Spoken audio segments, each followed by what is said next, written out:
Hi, welcome to another episode of the Student Podcast, and I'm Rabino Ivankal, and today we're here with Lauren Angelicano to talk about the inflation.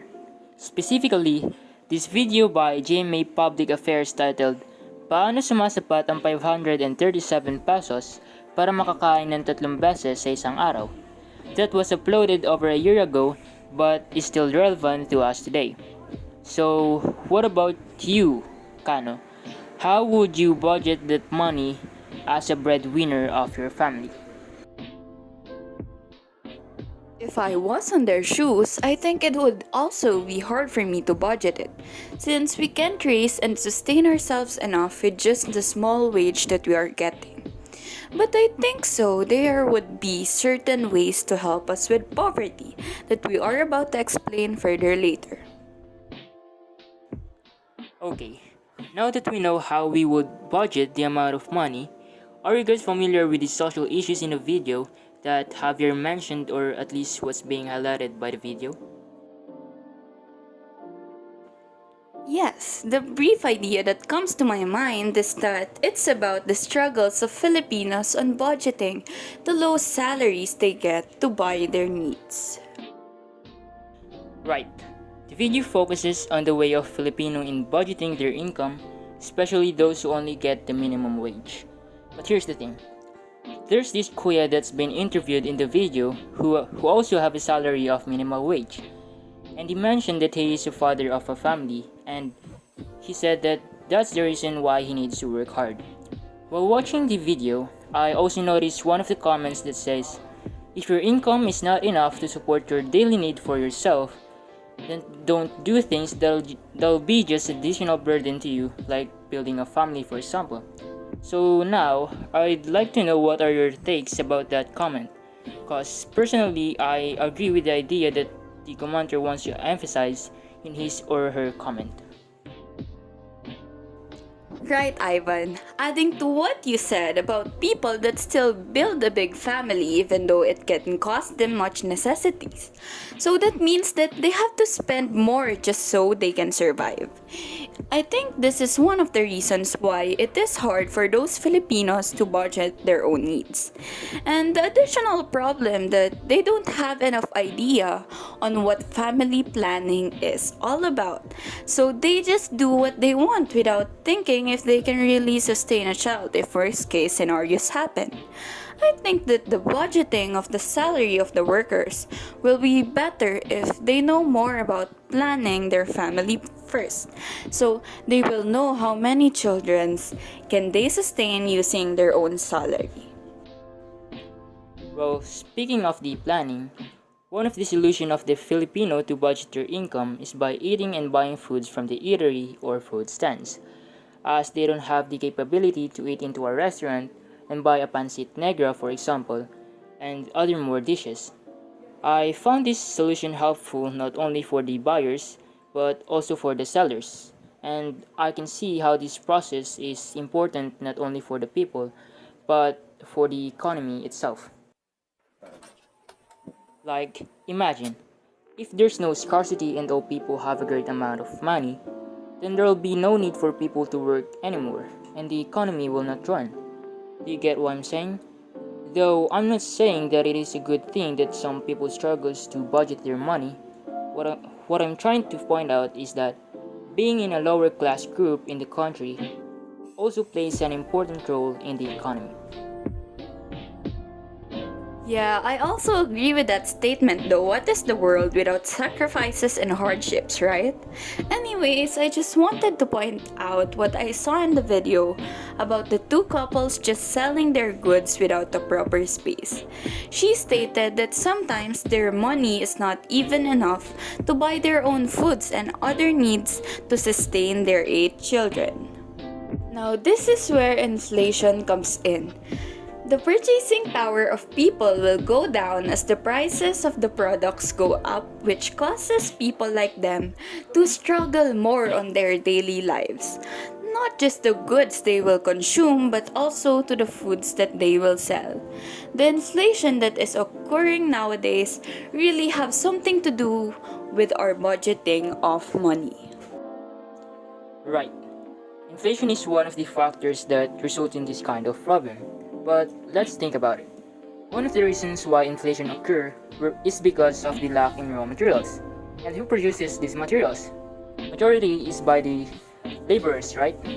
But what most of the people don't know about is that the laborers who are responsible for getting and working for raw materials are not the ones who have the control to the prices of the products. Laborers are also infected by the poverty. They sell their products for a reasonable and sometimes even below the average price. So if the laborers are not responsible for it, then who? And based on what I know, this inflation we are talking about is made by middlemen who are just making an artificial shortage or what we call hoarding.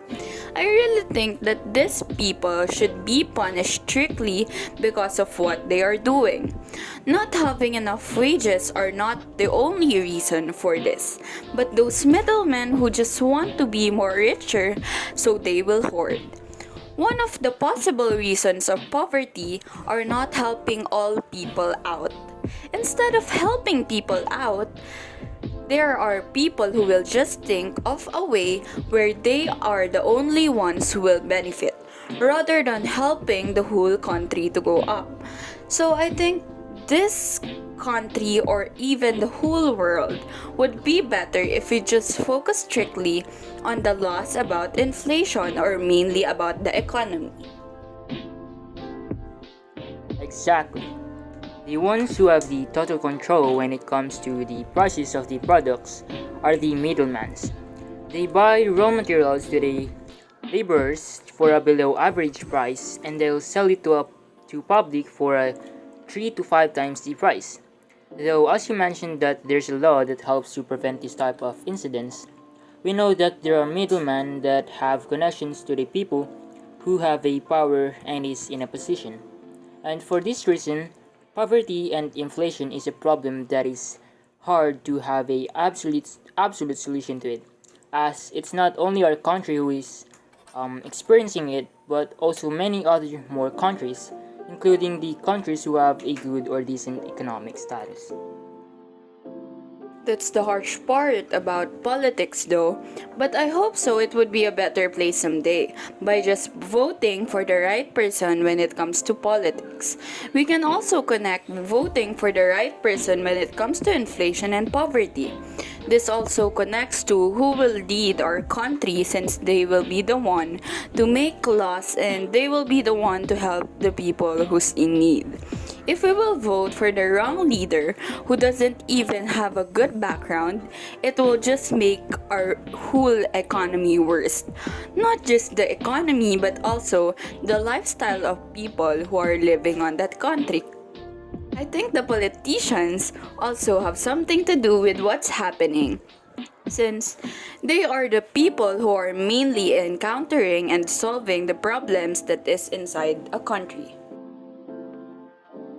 Well, to be actually fair, while our thoughts are more about pointing out to the government as the cause of the problem, we can't deny that the poor educational system is also a high factor that caused this problem. Majority of the workers in the Philippines only earn a minimum wage because they don't have a proper job. This is because of the reason that there are wide variety of jobs in Philippines that requires a high education.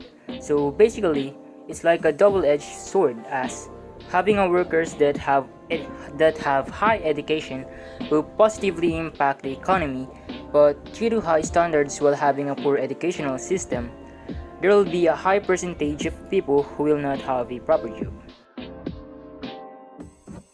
Not just the educational system of the people, but also about the standards that you just said. There are jobs that requires really high standard even just for application, but those standards aren't really needed for the job that you are applying in. Some companies really give high standards for those who wanted to do the job, but it's easy enough to do that people can do it without even expertise or a degree in college. So many people who wants to get a proper job are not being chosen in those because of those high standards that they give that are not really needed for the job they are about to give. For example, a senior high graduate would like to apply for a small job like a seller. Then she isn't qualified because she doesn't have a diploma that says she's a college graduate. Sometimes that's just how it works for them. But it's also a reason why people don't get proper jobs or simply doesn't get jobs to sustain themselves and their families. And even if these high expectations are met, the salary doesn't match the efforts that are being applied by these workers. So yeah, that's pretty much all of it. And just like what she said, sometimes that's just how some things work. But before ending this, I'd like to emphasize that our choices now does really affect what will we become and how will we live our future lives.